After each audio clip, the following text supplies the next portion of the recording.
अबको चुनावमा अहिले हिम्मत छ कांग्रेसलाई एक्लै आउन वा माओवादीलाई एक्लै आउन हिम्मत छ वा आफूलाई एस बनाएर जग हालेछ भन्ने हिम्मत छ?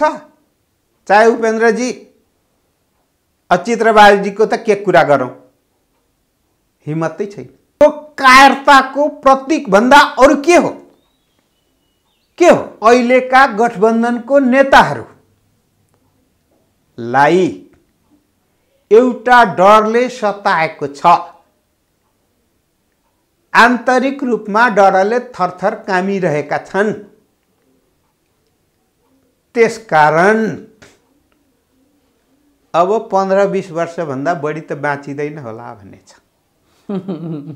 बाँचुन्जेल कांग्रेसको शरणमा बस्छु, गठबन्धन राख्छु र देशलाई हामी त डरपोक हौं, कायर हौं, एक्लै हिम्मत गर्न सकेनौं, हाम्रो आफ्नो कुनै छुट्टै विचार छैन, हामी गठबन्धनको अचार लिएर अनि स्वाद पड्काउँदै हिँडिरहेका छौं। यही सन्देश दिन खोजेको होइन गठबन्धनले। शेरबहादुरजीले प्रचण्डजीको टाउको मल तोक्नुभयो, अहिले शेरबहादुरजीको काखमा रमाइराख्नु भएको छ। कति प्यारो हुँदो रहेछ भने मेरो छोरी जितेन भने यो देशै दुर्घटनामा जान्छ भनेको आफूलाई पद, आफ्नो परिवारलाई पद लिनको निम्ति देश चाहिँ जस्तो सुकै मूल्य चुकाउन पनि देशलाई भारी पर्ने नेताको रूपमा। देशकै लागि भारी हो, भार हो आज प्रचण्ड तपाईले देखेको? उहाँहरुकै व्यवहारले त्यो देखिन्छ नि त। भार देखिन्न? मेरो छोरी जितेन भने देश दुर्घटनामा जान्छ भन्ने भनेको भार होइन? पद बाहेक अरु के देख्नु भएको छ? कुन नीति?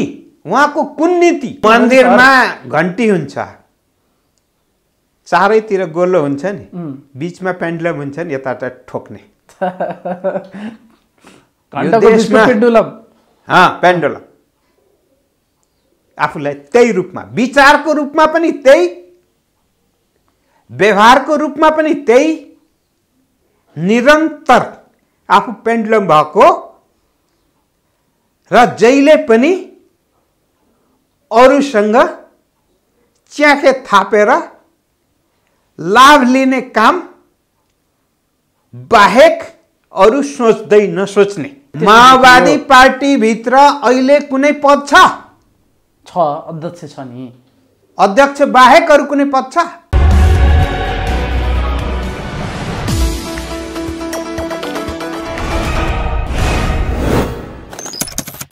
नेकपा एमालेका स्थायी कमिटी सदस्य लालबाबु पण्डित हुनुहुन्छ, स्वागत छ यहाँलाई। धन्यवाद। निर्वाचनमा नराम्रोसँग पराजय बेहोरेर अहिले बसियो होइन त? गठबन्धन विरोध नेकपा एमाले चाहिँ चुनावमा गएको थियो। नेकपा एमाले आफूले आशा गरेको भन्दा अलिक कम चाहिँ पायो, तर जनमतको हिसाबले चाहिँ हामी पहिलो पार्टी र पदको हिसाबले भन्ने हो भने दोस्रो पार्टी होइन। तपाईँ आफै यस्तो कुरा गर्नुहुन्थ्यो कि 5वटा बाँदरहरू हुन्, हामी एक्लै बाघ हो, जति नै बाँदर भयो नि बाघ आएपछि सबै लुत्रुक्क पर्छन्, जति मिलेर आए पनि आऊ हामी एक्लै तयार छौँ, मैदानमा आऊ, सबैलाई धुलो चटाउँछौँ भनेर भन्नुहुन्थ्यो। त्यस्तो त नहुँदो रहेछ फेरि रियालिटीमा त। फेरि अहिले हार स्वीकार गर्न पनि गाह्रो भइरहेछ कि तपाईँलाई? कस्तो धातुले बढ्नु भएको छ तपाईँहरू भन्छन् क्या मान्छेहरू अहिले? पदको संख्याको हिसाबले हामीले दोस्रो पायौं। पहिलो पाएकोलाई हामीले चाहिँ मान्दैनौँ भनेका छौँ र? मानेकै छौँ नि। तर पनि हामी जनमतमा पहिलो अहिले पनि क्या तर्क क्या तपाईँहरूको तर्क चाहिँ हामी अहिले पनि पहिलो पार्टी जनमतमा पहिलो पार्टी जस्तो त्यो मन बुझाउनलाई चाहिँ अनेक थरी भेटिहाल्यो नि तपाईँहरूले। एटलिस्ट चुनाव त हार्नु भएको छ नि त तपाईँहरूले। एउटा कुरा चाहिँ प्रष्ट हो, 5 दलीय गठबन्धनसँग एमाले चुनाव लडेको हो र अहिले जो जितेको छ त्यहाँ 5 दलीय गठबन्धनको मत छ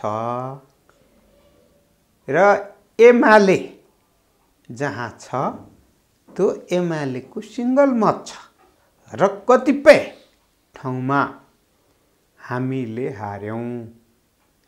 गठबन्धनको कारणले होइन, आफ्नै कतिपय उम्मेदवार चयनमा देखिएको कमजोरी, कतिपय ठाउँमा उम्मेदवारहरूको बिचमा अन्तिमसम्म प्रतिस्पर्धा र एकजनाले उम्मेदवार पाइसकेपछि त्यो कतिपय सम्भावित उम्मेदवारको निम्ति आफूलाई प्रस्तुत गरेकाहरूको बिचमा पनि अलिअलि एक के थियो, त्यसको पनि केही प्रभाव हो सिट हाम्रो कमाउनुमा। अर्कोतर्फ चाहिँ गठबन्धन गरेर अनि हामीलाई धुलो पिठो बनाउने, उनीहरूले चाहेको भए त एमालेले 1 सिट पनि नल्याओस् कहीँ हो, उनीहरूको चाहना त उनीहरूको चाहना। पुरै हाम्रो चाहना पनि पुरा भएन, उनीहरूको चाहना त झनै। तर तपाईँहरूको पनि अलि ओभर कन्फिडेन्ट थियो नि त होइन, निर्वाचनमा जानुभन्दा अगाडि अरू त सबै यो 1-1 किलोका ढकर हुन्, हामी एक्लै क्विन्टल हौँ टाइपका कुराहरू अलि हुन त त्यो अब निर्वाचनमा जाँदै गर्दा कमजोर मनोविज्ञान लिएर जाँदा त कार्यकर्तामा पनि अलिकति निराशा पैदा हुन्थ्यो होला, त्यो भएर एक खालको कन्फिडेन्स दिन खोज्या होला। तर बाहिर सुन्दा साउन्ड चाहिँ अलि ओभर कन्फिडेन्ट जस्तो थियो क्या तपाईँहरूको पनि होइन, त्यस्तो लाग्छ अहिले हेर्दाखेरि कि त्यो ठिक थियो कुरा। एउटा कुरा के हो भने उमेर पुगेपछि माया प्रेममा पर्छ नि, माया प्रेममा परिसकेपछि के बाचा गरेका हुन्छ सम्झिनु। म त आकाशको तारा झारिदिन्छु भन्दै पहिला त हुन्छ। तर यथार्थ जिन्दगीमा आएपछि सबै कुरा त्यो माया प्रेममा भन्या जत्तिकै जस्ताको तस्तै हुन्छ र। हामीले पनि जनतासँग माया प्रेमकै कुरा गरेको हो। यो देशमा 1 भोट ल्याउने ले पनि परिवर्तनको त ठुलै कुरा गरेका थिए नि। कतिपय ठाउँमा सुन्नु भएको छ नि, उम्मेदवारले आफ्नो मत आफैलाई पनि हालेको छैन। पार्टीको त कुरै छोडिदिनुहोस्, नेकपा एमालेको त त्यस्तो छैन। हामीले गर्छौँ भनेकै हौँ, गर्ने कुरा सकेसम्म हामी गर्छौँ नि। जहाँ जिम्मेवारी छ हामी पुरा गर्छौँ, जहाँ जिम्मेवारी हामीले पाएनौँ त्यहाँ चाहिँ राम्रो कामको लागि सहयोग गर्छौँ, नराम्रो कुरा रहेछ भने जनतालाई सचेत गर्दै यो गलत हुँदैछ भनेर भन्छौँ। सो तपाईँलाई अलिकति पनि रियलाइजेसन चाहिँ कहीँ कतै हाम्रो साइडबाट पनि कमजोरी भयो कि अथवा हामीले अलि बढी सपना मान्छेलाई देखायौँ कि या अलि बढी असम्भव कुराहरू गऱ्यौँ कि या हिजो संसद विघटनदेखि धेरै चिजहरू यहाँ जोडेर आउँछौँ त्यसमा हाम्रो कहीँ कमजोरी भयो कि त्यसको पनि जनताले हिसाब किताब गरे कि भनेर आत्मसमीक्षातिर तपाईँहरू हुनुहुन्न। बरु अहिले पनि गठबन्धन गऱ्यो 5 वटा मिलेपछि त हराइहाले नि, बरु ठाउँ कहाँ हराएका छौँ र अहिले पनि हामी पहिल्यै पार्टी हो जनमतमा या यो खालको, अथवा बरु अन्तर्घात भएर हराए पार्टीभित्रै यतातिर चाहिँ बढी अलि शङ्का गर्ने अथवा अरूलाई नै दोष दिएर फेरि हामी त ठिक थियौँ भन्ने खालले तपाईँहरू प्रस्तुत भइरहनु भएको छ। आफूभित्र कमजोरी के थियो भनेर चाहिँ फेरि पनि खोज्ने पक्षमा तपाईँहरू हुनुहुन्न नि। तपाईँहरूको बुझाइ र हाम्रो बुझाइ फरक छ। काम गर्दा 100मा 100% ठिक हुँदैन। तपाईँ दिनभरि काम गर्नुभयो भने पसिना आउँछ, पसिना आएपछि तपाईँले त्यो पसिनाको गन्ध पनि फाल्नुपर्छ, फोहोर मैला फाल्नुपर्छ। एमालेले गरेका सबै कुरा जस्ताको तस्तै कहीँ पनि प्रश्न उठाउन नपाउने गरिकन त गरेको होइन नि।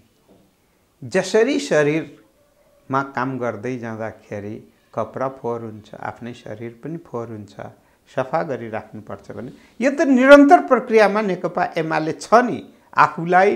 आफूबाट भएका कमी कमजोरीलाई मूल्याङ्कन गरेर अगाडि बढ्ने हो। भने त्यसको समीक्षा गर्नुहुन्छ, पार्टीभित्र समीक्षा हुन्छ, समीक्षा पार्टीको साइडबाट के कमजोरी भयो, कुन नेताको के भयो, अथवा त्यो सबै गर्दाखेरि के भयो, त्यो समीक्षा हुन्छ, सबै समीक्षा हुन्छ। अहिले पार्टीको केन्द्रीय कार्यालयको तर्फबाट जित्नेहरूको सम्पूर्ण विवरण सहित गरेर चुनावको समीक्षा गरेर कमिटीगत समीक्षा गरेर चाहिँ पठाउनको निम्ति निर्देशन त गरेकै छ नि। त्यसकारणले त्यो गाउँ लेभल हो भने गाउँ लेभल, वार्ड लेभल हो भने वार्ड लेभल, पालिका लेभल हो भने पालिका लेभल, जिल्ला लेभलमा पनि, प्रदेश लेभलमा, अनि त्यसपछि केन्द्रमा हुन्छ। पहिले केन्द्रले चाहिँ तलको जितहरूको असाध्यै मसिनो ढङ्गमा गएर तपाईँहरू समीक्षा गर्दै हुनुहुन्छ। समीक्षा गर्छौँ र त्यसको सार बाहिर आउँछ। जस्तो फर्मेट नै पठाएको भन्ने कुराहरू पनि आइरहेछ। जिल्ला तहसम्म चाहिँ हार जितको अथवा हारेको ठाउँमा पनि के कारणले हारियो, सबै यो काम आन्तरिक रूपमा पार्टीले गरिरहेछ। त्यसो पार्टीले त सुरुदेखि नै थालिसक्यो। यसको सार्वजनिकीकरण त कमिटीको बैठकबाट निर्णयहरूबाट हुन्छ नि त, निर्णयहरूबाट हुन्छ र त्यसपछि नेतृत्वको अभिव्यक्तिबाट पनि हुन्छ। तर के हुन्छ भने रिपोर्ट नलिँदै अनि चाहिँ सबै कुरा एमाले राम्रो गरेकै छैन, बिगारे मात्रै छ भनेर चाहिँ कहाँ कसले भन्छ? यदि बिगारेको भए यसरी जनताको बीचमा हुङ्कार सहित अरू पार्टीहरूलाई, गठबन्धनलाई च्यालेन्ज दिएर मैदानमा त आउने थिएन नि, आउने थिएन। तर हामी गयौँ, परिणाम पनि ल्यायौँ। अब मनले चाहेको आएन, मनले हामीले धेरै चाहेको। हामी हार्यौँ, हामीलाई हरायो भनेर खुम्चिनु पर्ने खालको परिणाम पनि छैन। फेरि तपाईँहरूको सम्मान हारेकै छैनौँ। हारेको भए त हाम्रो जिरो हुन्थ्यो अनि गालामा हात राखेर रुनुपर्ने स्थिति हुन्थ्यो। त्यो स्थिति छैन हैन त। सम्मानजनक उपस्थिति, सशक्त प्रतिपक्षको एउटा भूमिका जे छ एमालेको, त्यो त्यसमा त हामी हार्यौँ भनेर सानो अनुहार लगाएर जनमतको हिसाबले अहिले पनि हामी पहिलो हौँ, सिट सङ्ख्यामा दोस्रो भयौँ र फेरि पनि चुनावमा के भनिरहेछन् अहिले नेपाली काङ्ग्रेसले के भन्छ? एक्लै भएको भए बर्बादै हुने रहेछ। माओवादीले के भन्छ? हामीलाई सुहाई बनाउने रहेछ। माधव नेपालको त हिजो सुनिहाल्नु भने संसदमा एक किसिमले बोल्ती नै बन्द भइसकेका छ, फुर्ती नै हराइसकेका छ। उपेन्द्र यादवको त कुरै गर्न छोडिदिउँ। चित्रबहादुरजीले के गर्दै हुनुहुन्छ? एकदम राम्रो सफलता पार्यो भने ढोल पिटिराख्नु भएको छ र? काङ्ग्रेस र माओवादी मात्रै देखिए के? त्यहाँभित्र पनि लफडा सुरु भइसक्यो। हामीले पनि सुरुमै चुनाव अगाडि भनेका थियौँ देश दुई ध्रुवीयतिर जाँदैछ। एउटा ध्रुवको नेतृत्व नेकपा एमाले गर्दैछ र अर्को ध्रुवको नेतृत्व नेपाली काङ्ग्रेसले गर्दैछ। परिणामले पनि यही कुरा देखिन्छ। परिणामले देखाएन त्यो कुरा। परिणामले किन देखाएन? निर्णायक तेस्रो शक्तिका रूपमा माओवादी छ आज नेपालको राजनीतिमा। तपाईँहरूले त सिद्ध्याउन खोज्नु भएको थियो माओवादीको अस्तित्व। एउटा कुरा, माओवादी त आयो, अब त प्रचण्डको बार्गेनिङ पावर बढ्यो। मैले के भन्ने, महाभारतमा ककसको बिचको लडाइँ गर्ने थियो। कतिवटा सेना त्यहाँ लडेको थियो, तर बुझ्ने बेलामा तपाईँ हामीले के बुझ्छौँ भने त्यो लडाई कौरव र पाण्डवको लडाई हो, यही नै बुझ्छौँ। त्यसकारण यो चुनाव गठबन्धन भर्सेस काङ्ग्रेस र एमाले बीचको लडाई भयो। अब भविष्यमा पनि किन उहाँहरू जितेरै शक्ति छ भने किन ल बहुदलीय प्रतिस्पर्धामा दलसँग प्रतिस्पर्धा गर्ने हो, दलसँग प्रतिस्पर्धा गर्ने। दल त उहाँ छोडिसक्नुभयो, दल त गठबन्धनलाई मानिसक्नुभयो। त्यसका गठबन्धन एउटा दल हो। ए भने माओवादी काङ्ग्रेस समाजवादी यो जे छ जसमा यसलाई तपाईँले फरक दल भनेर मान्नु भएको छैन? चुनावमा जसरी आउनु भएको छ त्यसरी मान्ने हो। ए उनीहरू एउटा खेमा भए, नेपाली काङ्ग्रेसको अगुवाईमा उहाँहरू आउनु भएको छ। उहाँहरू नेपाली काङ्ग्रेसले पनि आफ्नो विचार फालेर आउनु भएको छ, माओवादीले पनि आफ्नो विचार फालेर आउनु भएको छ, समाजवादीले पनि विचार फालेर। जसपाले त धोती टोपी गर्ने होइन, आज ढाका टोपी लाएर भाषण गर्न थालेको त सुन्नु भएको छ। अहिले संसदमै सुनिराख्नु भएको छ नि। हिन्दी भाषा कहाँ हरायो? सबैले नेपालीमा बोल्न थाल्नुभयो नि त, बोल्न थाल्नुभयो नि त। हिजो मात्र मधेस मधेस भन्नेहरू आज किन तराई मधेस हिमाल पहाड भनेर भन्न थाल्नुभयो? भोट माग्न कहाँ कहाँ पुग्नु भएन? हिमालतिर पनि पुग्नु भएको छ, पहाडतिर पनि पुग्नु भएको छ, तराईमा मात्र केन्द्रित। यो कसले सिकायो? यसको अगुवाई कसले गरे? मूलत नेकपा एमालेले गर्यो। त्यसैले गर्दाखेरि अबको चुनावमा अहिले हिम्मत छ काङ्ग्रेसलाई एक्लै आउन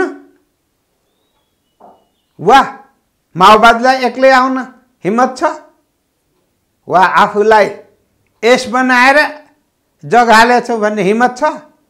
चाहे उपेन्द्रजी अचित्रबाजीको त के कुरा गरौँ, हिम्मतै छैन। अहिले जितौँ भन्ने हिम्मत नहुनेहरू अरूको पछाडि लाग्छन्। आफूले आफैलाई कमजोर ठान्नेहरू गठबन्धन बनाएका हुन् र गठबन्धनको नेतृत्व नेपाली काङ्ग्रेसले नै गरेको हो। त्यसकारण अब यहाँ त के छ भने जनताले बुझ्ने, यो गठबन्धनले नेपाली काङ्ग्रेसको विचार बोक्छ कि यो गठबन्धनले माओवादीको विचार बोक्छ कि? त्यसैले गर्दा देखिन्छौँ नि, चुनावमै देखियो नि, भोट दिएन भने सरकारबाट पैसा पठाउँदिन, भोट दिएन भने राष्ट्रिय सङ्कट उत्पन्न हुन्छ। के हो? देशै दुर्घटनामा जान्छ, देशै दुर्घटनामा पनि आए त्यसमा आउन त। यो कायरताको प्रतीक भन्दा अरू के हो? के हो? तर पनि उनीहरू त अहिले एमालेले त देखाइयो साइजमा राख्यो, एमालेले आफ्नो हारको कुण्ठा व्यक्त गरिरहेछ, स्वीकार नै सकेन भनिरहेछन्। हेर्नु न संसदमै त्यसको रिफ्लेक्सन देख्न सकेन। तपाईँहरूले घेराबन्दी नै गर्न थालिसक्नुभयो, अवरुद्धै गर्न थालिसक्नुभयो। हेर्नुहोस् त संसदमा अहिले त्यहाँ लडाइँ कस्तो छ। मुख भएपछि बोल्न, मुखमै रोक्न जान सकिँदैन, जवाब दिने हो। अस्ति हाम्रो पार्टी अध्यक्ष पूर्व प्रधानमन्त्री केपी शर्मा ओलीले हरेक बुँदा बुँदाको जवाब दिनुभएको छ, बुँदा बुँदाको जवाब दिनुभएको छ, शिष्ट भाषामा दिनुभएको छ, उदाहरण दिएर भन्नुभएको छ। परमादेशले बनेकाहरूको र अझै भन्नुहुन्छ भने अहिले अर्को एउटा परमादेश आएको छ, निजगढ विमानस्थलको काम रोक्नु भनेर। हिजो पनि परमादेश कहाँबाट प्रभावित भएर भयो? र नेपाललाई विकासको बाटोमा जानबाट रोक्नको निम्ति कहाँ कहाँ राष्ट्र विरोधी गतिविधि हुन्छन् र नेपाललाई कमजोर बनाउन लाग्छन्, यो त जगजाहेर हुन थालिसक्यो। अहिले एमाले बोलिरहेको छ यो गलत भयो भनेर, तर सत्ताधारी पार्टीले बोल्न सकेका छ। तपाईँ अहिले देख्नुहुन्छ हामी कालापानी लिपुलेखको सारा प्रमाणहरूको आधारमा, ऐतिहासिक तथ्यहरूको आधारमा संसदबाट एक किसिमले सर्वसम्मतले पारित गरेको। अहिले नीति तथा कार्यक्रममा कालापानी लिपुलेख यो नेकपा एमाले ल्याएको, त्यसकारणले एउटा पार्टीले ल्याएको विचारलाई गठबन्धनले बोक्नै पर्छ भनेर संसदको रोस्टमबाट बोल्नु भएको छ, सत्ताको नेताले बोल्नु भएको छ। अनि कालापानी लिपुलेख नक्सा पास गर्ने कुरा एमालेको मात्र हो। यो राष्ट्रियता सार्वभौमिकताको रक्षा गर्ने जिम्मेवारी नेकपा एमालेले त गर्छ, तर अरू चाहिँ किन डरले अहिले नगर्ने भए, त्यो नबोल्ने भए, कालापानी लिपुलेख हाम्रो हो भनेर नभन्ने भए शेरबहादुर देउवारले हैन त। अहिले नीति तथा कार्यक्रममा बोलेन, त्यो कुरा शब्दै उल्लेख गरेन। त्यो कालापानी लिपुलेख भन्ने शब्द त्यति ठुलो नीति कार्यक्रममा त्यति शब्द अट्ने पानो भेटेन अहिलेको सरकारले, भेटेन। त्यसैले गर्दा संसदमा हामीले भनिरहेका छौँ, किन यस्तो कायरता, किन यस्तो डरपोक?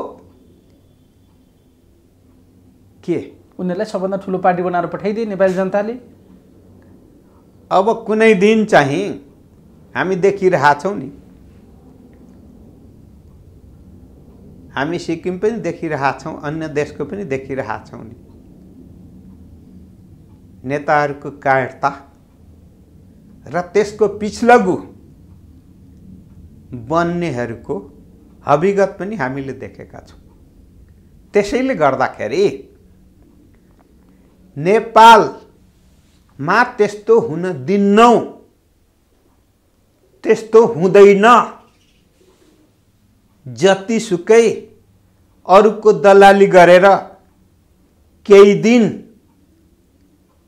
डरपोक भएर बोल्न नसक्ने सरकार भए पनि देशको रक्षा गर्न, सार्वभौमिकताको रक्षा गर्न नेकपा एमाले छ, केही पर्दा नेकपा एमाले छ भनेर जनताको बीचमा हामी हुङ्कारका साथ गइरहेका छौँ र साथ लिएर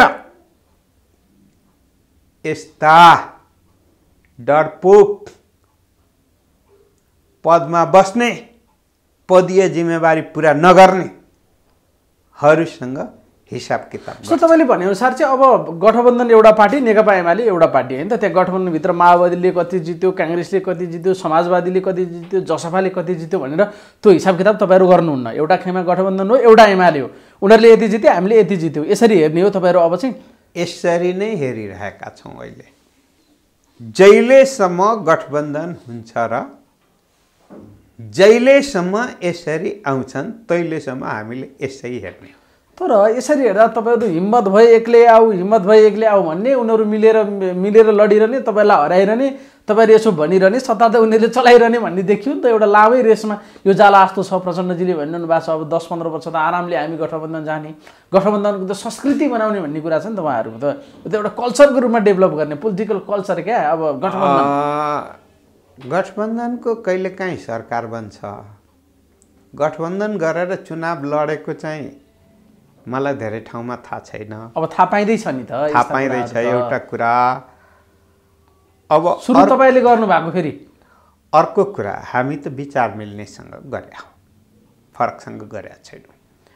अब अर्को कुरा के हो भन्दाखेरि अहिलेका गठबन्धनको नेताहरूलाई एउटा डरले सताएको छ। आन्तरिक रूपमा डरले थरथर कामिरहेका छन्। त्यसकारण अब 15-20 वर्षभन्दा बढी त बाँचिँदैन होला भन्ने छ।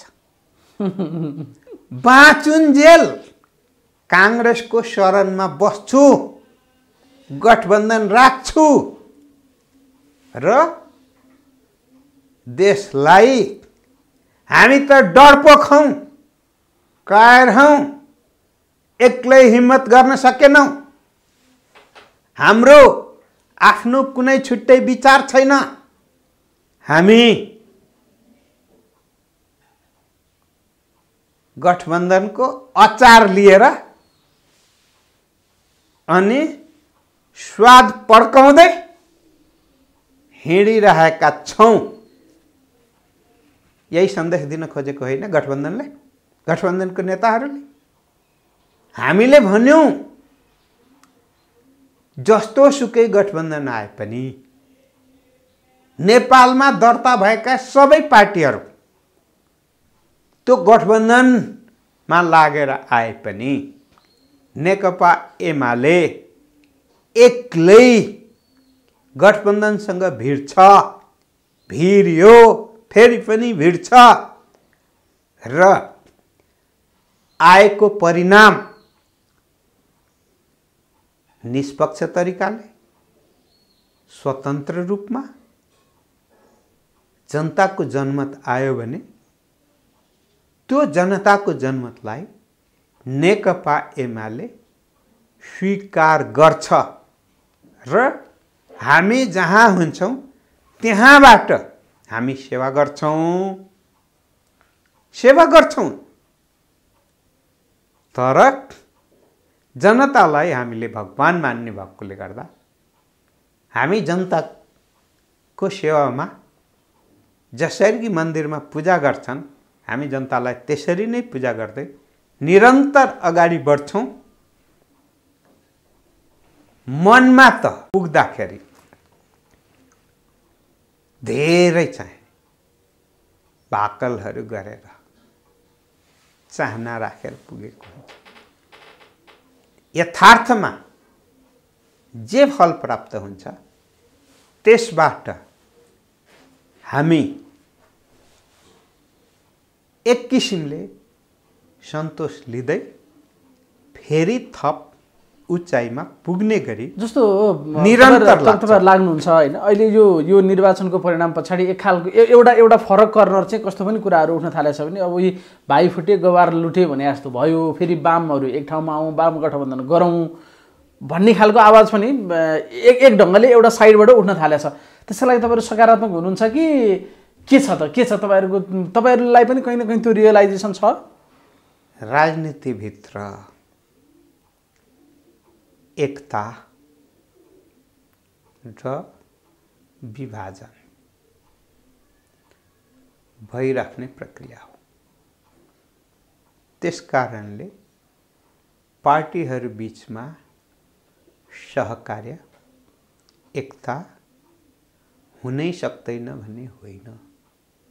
राजनीतिमा सधैँको निम्ति दुश्मन र सधैँको निम्ति मित्र हुँदैन। अहिले देख्नुहुन्छ नि तपाईले, शेरबहादुरजीले प्रचण्डजीको टाउकोको मल तोक्नुभयो, अहिले शेरबहादुरजीको काखमा रमाइराख्नु भएको छ, गठबन्धन गरेर रमाइराख्नु भएको छ नि त। कहाँ गयो? न शेरबहादुरजीलाई त्यो टाउकोको मल तोके भनेर सम्झना छ, न प्रचण्डजीलाई म टाउकोको मूल्य तोकिएको मान्छे हो भने सम्झना छ। दुईटैलाई सम्झना छैन भने त्यस्तै, किनभने स्वार्थहरूको मिलन भएको। त्यसै गर्न सक्नुहुन्छ तपाईहरु पनि? प्रचण्ड, माधव नेपाल, केपी ओली, लालबाबु पण्डितहरू फेरि एकै ठाउँमा बस्ने, कांग्रेस हराउने यही चुनावमा अब 6 महिना पछाडि नै? मैले अहिले नै तत्कालीन त त्यस्तो केही सम्भावना देखेको छैन। त्यो त्यो त तपाईँहरूको लागि चाहियो क्या। फेरि नमिल्ने हो भने उता मिलेर हराइहाल्ने भए 5 वर्ष सरकार बन्न पाइँदैन, बाहिरै हो, गाली गर्ने हो, कराउने हो, उफ्रिने हो। फेरि एमालेलाई त्यो कुरा सहन अलिक गाह्रै पर्दो रहेछ। संसदमा मन्त्री बोल्दा लफडा गर्न थाल्नुभयो तपाईँहरू। त्यो आलोचना सहने सुन्ने आफू चाहिँ जति पनि बोल्ने, अर्काले केही भन्यो भने चाहिँ सुन्नै नसक्ने, त्यस्तो छ तपाईँहरूको समस्या। फेरि शब्द बोल्नुपर्छ। हिजो मन्त्रीले नीति तथा कार्यक्रमको जवाब दिन गएको हो। त्यो जवाब दिने दायित्व कसको हो? शेरबहादुरजीको प्रतिनिधित्व भएर आएर जवाब दिएको हो। सभामुखज्यूले भन्दा प्रधानमन्त्रीको तर्फबाट भन्नुभएको छ मलाई चस्स भएर छ नि त, आयल निगम बेचेर खायो, जम्मै कमिसन जति खाइसियो भनेर आरोप चाहिँ यताबाट तपाईँहरूले लाउन मिल्ने। उहाँ हो नि त विभागीय मन्त्री, त्यसको त्यो होइन भन्ने उहाँलाई लागेको छ। विभागीय उहाँ के भनेर जानुभएको?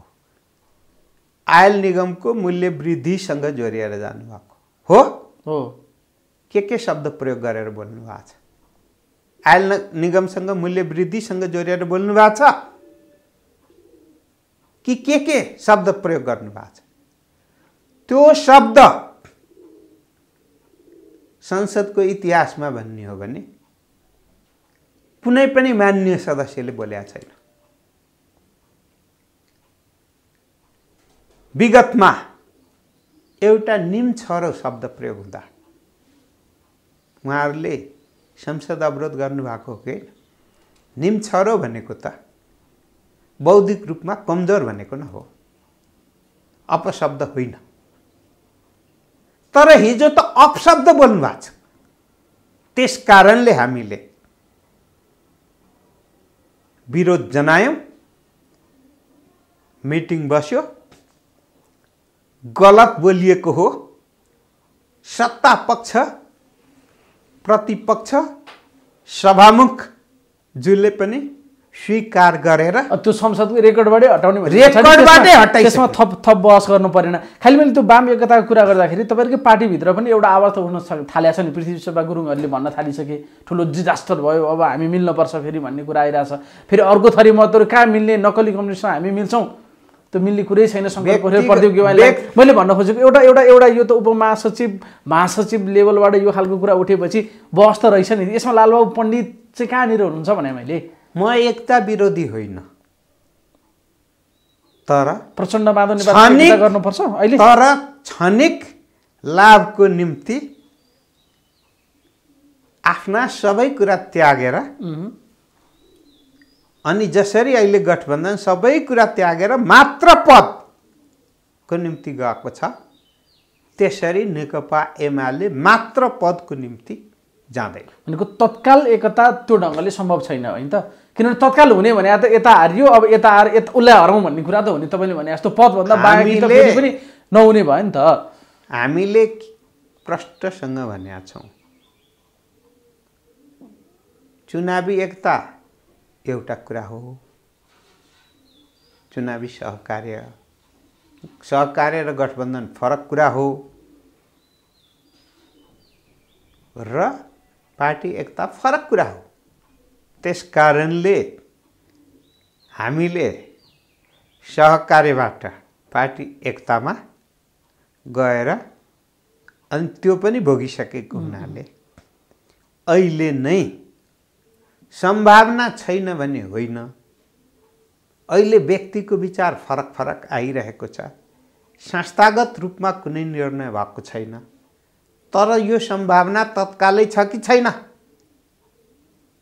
एकदम तीव्र गतिमा छ कि छैन भन्ने हुन्छ भने तीव्र गतिमा जानको निम्ति त सुरुवात हुनु पर्यो।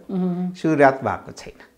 त्यो सम्भावना त्यति नजिक तपाईँले देख्नुहुन्न। एउटा भावुक तर्क त गरेर सकियो, चुनाव हार्यो अब मिलौँ भन्ने। त्यो मिलौँ भन्दै गर्दाखेरि पनि तपाईँले भने जस्तो पद बाहेक के लागि मिलौँ त भन्दाखेरि अरू कुरा छैन अहिले त्यसमा हेर्दाखेरि। उहाँहरू त तपाईँले भने जस्तो शेरबहादुर देउवाकै काममा रमाइरहनु भएको छ। प्रचण्डजी त कस्तो मान्छे हो भने पद बिना सकेसम्म बाँचिँदैन भन्ने हो। त्यसैले देख्नुहुन्छ नि एमालेसँग एकता गर्दाखेरि पनि के सम्झौता भएको, देउबाजीसँग चाहिँ के सम्झौता भएको। पहिला नै पनि 74 को चुनावमा रिजल्ट आइसकेपछि देउबाजीसँग त लामो समय चाहिँ उहाँ त काङ्ग्रेसकै शरणमा जानुभएको हो नि। त्यस कारणले गर्दा पछि हामीले ल आउनु न त भन्यौँ, पछि उहाँले कुण्ठा बोकेरै जानुभयो र पदकै निम्ति काङ्ग्रेसको शरणमा जानुभयो। पद कति प्यारो हुँदो रहेछ भने मेरो छोरी जितेन भने यो देशै दुर्घटनामा जान्छ भनेको आफूलाई पद, आफ्नो परिवारलाई पद लिनको निम्ति देश चाहिँ जस्तो सुकै मूल्य चुकाउन पनि देशलाई भारी पर्ने नेताको रूपमा देशकै लागि भारी हो, भार हो आज प्रचण्ड तपाईँले देखेको। उहाँहरूकै व्यवहारले त्यो देखिन्छ नि त, भार देखिन्न। मेरो छोरी जितेन भने देश दुर्घटनामा जान्छ भन्नु भनेको भार होइन। अनि विधिगत प्रक्रियागत रूपमा होइन, पहिल्यै सम्झौता गर्नु पर्यो। मलाई यो मितिमा यो पद चाहिन्छ भने पद बाहेक अरू के देख्नु भएको छ? कुन नीति, उहाँको कुन नीति देशलाई अग्रगामी दिशामा लैजाने गरिकन? संसदीय व्यवस्था भनेको स्वीकारे पनि नस्वीकारे पनि एउटा त अङ्कगणितको खेल हो। यसमा त उहाँ सफल भइरहनु भएको छ नि। प्रचण्ड बिना त कसैको राजनीति नहुने देखियो। अहिले जता टाँसे पनि त्यही बहुमत पुग्ने हो। तपाईँले जति गाली गरे नि, जति कराए पनि खेलमा त उहाँले आफूलाई माहिर प्रमाणित गरिसक्नु। मन्दिरमा घन्टी हुन्छ, चारैतिर गोलो हुन्छ नि, बीचमा पेन्डुलम हुन्छ नि, यताबाट ठोक्ने पेन्डुलम।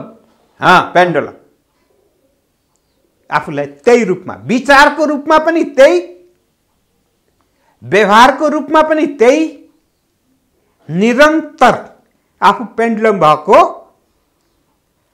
र जहिले पनि अरूसँग च्याखे थापेर लाभ लिने काम बाहेक अरू सोच्दै नसोच्ने व्यक्तिको रूपमा, नेताको रूपमा,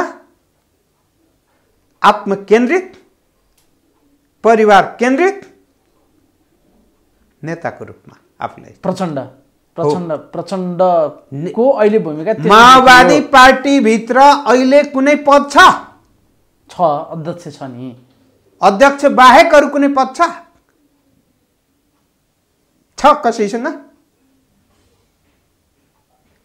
कहिले वैधानिक रूपमा माओवादीको महाधिवेशन तेस्रो शक्ति पनि निर्णायक तेस्रो शक्तिका रूपमा उहाँको पुनरुदय भयो क्या। अब यो तपाईँहरूले स्वीकार गर्नुपर्ने विषय भयो कि त अब कम्प्लिटली निषेधै गरेर भोलि चुनाव हार्न पर्यो भने हार्न तयार, तर यस्ता पात्र र प्रवृत्ति बोक्दैनौ भनेर क्लियर हुनु पर्यो तपाईँहरू। होइन भने त त्यही पात्रलाई ल्याएर फेरि अर्कोलाई हराउनलाई त घण्टा बजाउनलाई तपाईँले जुन घण्टाको बिचको लौरो त्यो पेन्डुलम सन्तुलना गर्नु भने त्यसैले टिङ्रिङ नहानी त घन्टी बज्दैन नि हजुर। घन्टी त बजाउनु पर्यो। फेरि संसदीय राजनीति सत्तामा त जानु नै छ तपाईँहरूलाई पनि। घन्टी मैले उहाँको अस्तित्व स्वीकारिनँ भन्ने होइन नि, स्वीकारेको छु नि त। घन्टी हो, पेन्डुलम हो, न विचार छ र विचार पनि नभएपछि त व्यवहार पनि त्यस्तै भयो। मात्र पदको निम्ति नाटक देख्नुहुन्छ नि कहिलेकाहीँ। नाटकमा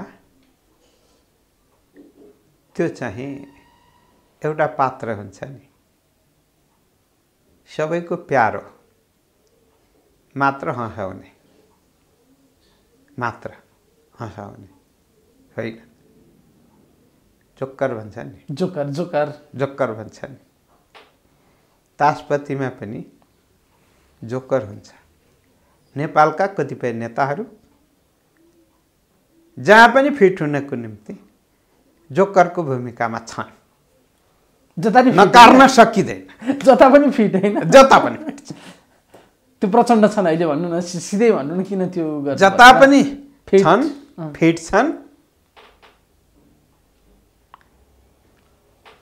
अरूले लाभ प्राप्त गर्नको निम्ति सामन्तवादमा हिजो त्यो घन्टी तपाईँले बजाउनु भयो, आज शेरबहादुर देवालले बजाछन्, भोलि फेरि तपाईँले बजाउन सक्नुहुन्छ शेरबहादुरलाई टिङ्रिङ्गै आवाज सुनाउनलाई। तपाईँहरू पनि यस्तो सामन्तवाद हामी अलि सामन्तवादको अन्तिम चरणमा छ। जमिनदार मालिकको घरमा गयो भने भोकै फर्काउँदैन भन्ने थियो। रहल पहल बासी जुठो पुरो भए पनि दिन्छन् र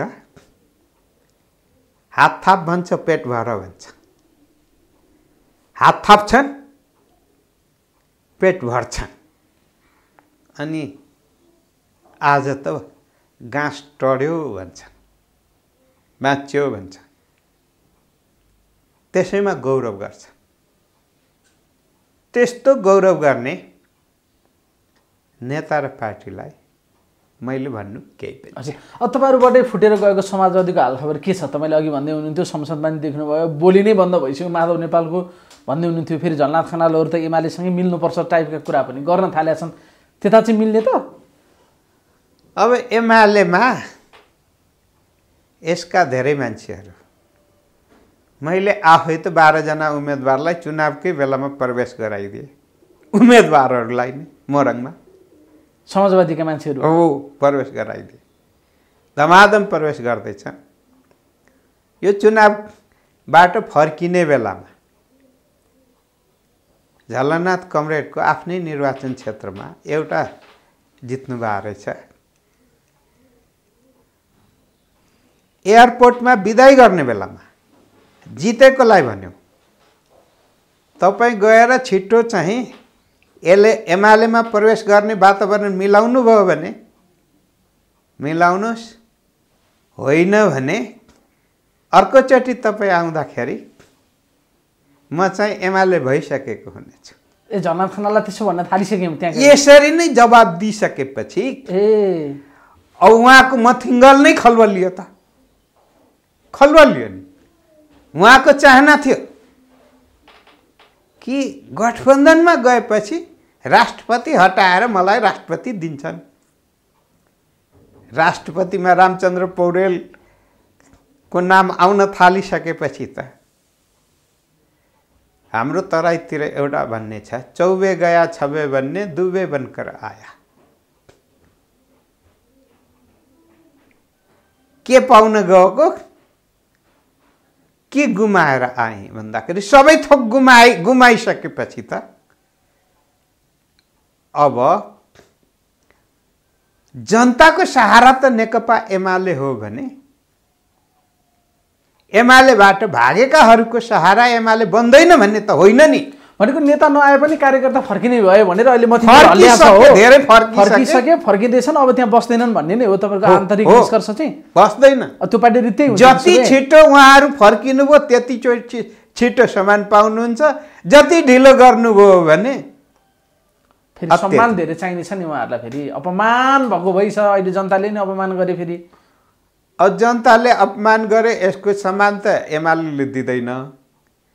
तर एमालेमा फर्किँदाखेरि आफूले गुमाएको सम्मानमा चाहिँ धेरै गुमाउनु पर्दैन। भने त्यो हार्दिकता त्यो एकदम त्यो सदाशयताका साथ फेरि अङ्कमाल गर्न तयार तपाईँहरू झलनाथ खनाल माधव नेपाल तपाईँहरूको पार्टी हामीले अपराधपूर्ण क्रियाकलाप नगरेकाहरूलाई के भनेको छ भने यो बिचको अलिअलि उतार चढाव जो थियो नि त्यसलाई तपाईँहरूले पनि बिर्सिनुहोस्, हामी पनि बिर्सिन्छौँ।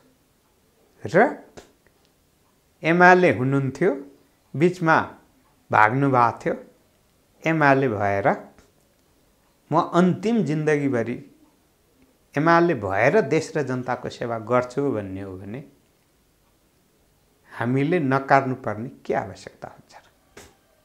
त्यही हार्दिकताका साथ माधव नेपालसँग लालबाबु पण्डितको हात मिल्छ फेरि पनि? अब मिल्दैन भन्ने, मिलाउन आएपछि मिल्दैन भन्ने हुँदैन।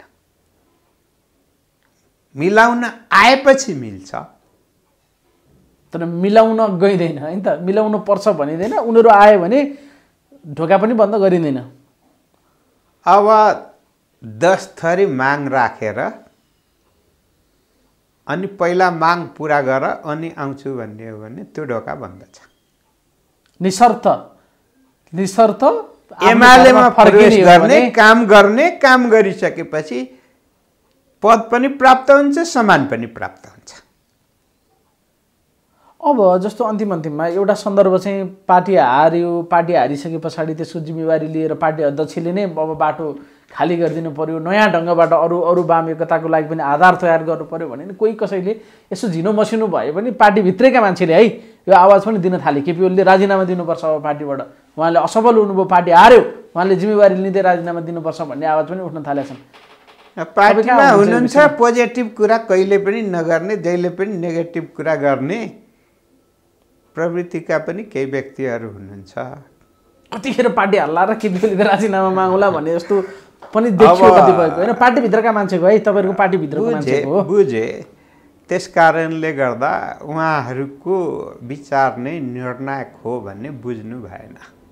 अहिले एमालेमा कसैले पनि केपी ओलीको राजीनामा माग्दैन। त्यसो भए अहिले नेकपा एमाले भित्र कसैले राजीनामा माग्ने आफूलाई हैसियत राख्दैन। केपी ओलीकै नेतृत्वमा फेरि अर्को चुनाव पनि तपाईँहरू सामना गर्नुहुन्छ। अब आउने निर्वाचन पनि केपी शर्मा ओलीकै नेतृत्वमा हामी जितको लागि अगाडि बढ्छौँ। अब मेरो अन्तिम सन्दर्भ चाहिँ अहिले देशैभरि जसरी स्वतन्त्र उम्मेदवारहरूको पक्षमा लहर देखियो, तपाईँहरूको त्यसलाई कति सिरियसली तपाईँहरू हेर्नु भएको छ कि यो त अपवाद हो, 2-4 ठाउँमा यसो यस्तो उस्तो त भइहाल्छ भन्ने हिसाबमा हेर्नु भएको छ कि कसरी हेर्नु भएको छ तपाईँले चाहिँ? अब अहिले स्वतन्त्र जति जितेका छन् त्यसलाई पनि 2 भाग लाएर हेर्नुपर्छ। एउटा पार्टीमा रहेर तुरुन्तै टिकट नपाएकोले गर्दा स्वतन्त्र भएर जितेको व्यक्ति, पार्टीको ब्यानरमै नगए पनि व्यक्तिगत रूपमा लोकप्रिय रहेछन् तर राजनीति पार्टीकै बोकेका हुन्। एक थरी व्यक्ति साँच्चै स्वतन्त्र छन् र जनताको मन जित्न सफल भएका छन् र पार्टीका उम्मेदवारहरूलाई हराइदिएका छन्। अब राजनीतिक पार्टीमै क्षणिक रूपमा स्वतन्त्र भएका मान्छेहरू त पुनः पार्टीमै फर्किन्छ। त्यसलाई कुरा नगरौँ हैन, तर जसले साँच्चै स्वतन्त्र भएर तपाईहरुलाई गठबन्धन बनाएर हिँड्नेहरूलाई पनि उनीहरूले हराए नि। अब चाहिँ मूल रूपमा धरान र काठमाडौँ। धरानमा पार्टीहरूले उम्मेदवारी दिने बेलामा जनताको भावना मनमा बसेको नेतृत्वलाई उम्मेदवारी नपाएपछि को अहिलेको परिणाम हो। काठमाडौँमा पनि युवा मतदाताहरूको मन जित्न गरी उम्मेदवार दिन नसकेको परिणाम हो। अब यो हेर्दाखेरि पार्टीहरूमा पनि केही केन्द्रीकरण अलि बढी भयो कि र साँच्चै मूल्याङ्कन गर्ने बेलामा उम्मेदवारी दिने बेलामा ध्यान पुगेन। आफूलाई आफूतिर फर्केर पनि हेर्नुपर्छ भन्ने हो एउटा। अर्को कुरा के हो भने नयाँ जेनेरेसनको युवाहरूलाई उनीहरूको समस्यालाई, उनीहरूको सोचलाई, उनीहरूको विचारलाई, उनीहरूको व्यवहारलाई बहुदलीय प्रणालीमा रूपान्तरण गरेर राजनीतिक पार्टीहरूले आफू अगाडि बढ्नुपर्ने एउटा आवश्यकता देखिरहेको छ। तपाईहरुप्रतिको अविश्वास या वितृष्णा पनि त यहाँ प्रतिबिम्बित भएको छ। काठमाडौँले पत्याएन क्या तपाईलाई यो देशको राजधानीले यी विद्यमान राजनीतिक दलहरुप्रति हाम्रो विश्वास छैन भनेर तपाईलाई त तिरस्कार गर्यो, अस्वीकार गर्यो। त्यसरी तिरस्कार गरेको भए वार्डहरू, उपमेयर, सहित यत्रो त्यो भोट त ल्याएर अरू स्वतन्त्र उम्मेदवारी नै थिएन नि त्यहाँनिर त है विकल्प थिएन एउटा आधा मतान्तर हेर्नुस् त मतान्तरले मतान्तर गेम इज देखेको ओभर गेम इज त्यसै- ओभर भन्ने तपाईँको उम्मेदवारले आधा मत ल्याउनु भयो तपाईँले यसलाई पनि सिरियसली हेर्नु भएको छैन हेरेका छौँ त्यसैले गर्दा त्यहाँ केही कमजोरी भएको छ त्यो कमजोरी सच्याएर अगाडि बढ्नुपर्छ र अर्को कुरा पनि हो मेरो बहुदलीय प्रतिस्पर्धामा छौँ तर राम्रो कुरालाई पनि नराम्रो भन्ने एउटा पार्टीले गरेको हुनाले त्यो हामी त फरक पार्टी हौँ त्यसकारण विरोधै गर्नुपर्ने राम्रो कुरालाई पनि विरोधै गर्नुपर्ने जुन मानसिकता तयार भएको छ त्यसमा परिवर्तनको आवश्यकता हो युवाहरूले राम्रो र गलत दुइटै देखिरहेका छन् त्यसकारणले गलतलाई साथ दिँदैन र बरु राजनीतिक पार्टीहरूले आफ्नो कार्यशैली र निर्णयको कुरामा पनि गम्भीरतापूर्वक पुनरावलोकन गर्नु आवश्यक छ भनेको एउटा घन्टी चाहिँ बजाएको हो नि त राजनीतिक दलका लागि यो शुद्र है शुद्र भनेर एउटा सन्देश त हो नि यो हो शुद्र भनेर सन्देश दिएकै हो युवाहरूले दिएकै हो र कतिपय ठाउँमा बढी इन्भ्यालिड जुन मतहरू भएका छन् यो पनि विश्लेषण गर्दा यो पनि एउटा सन्देश हो साह्रै महत्त्वपूर्ण समयको लागि धेरै धेरै धन्यवाद छ यहाँलाई हस् धन्यवाद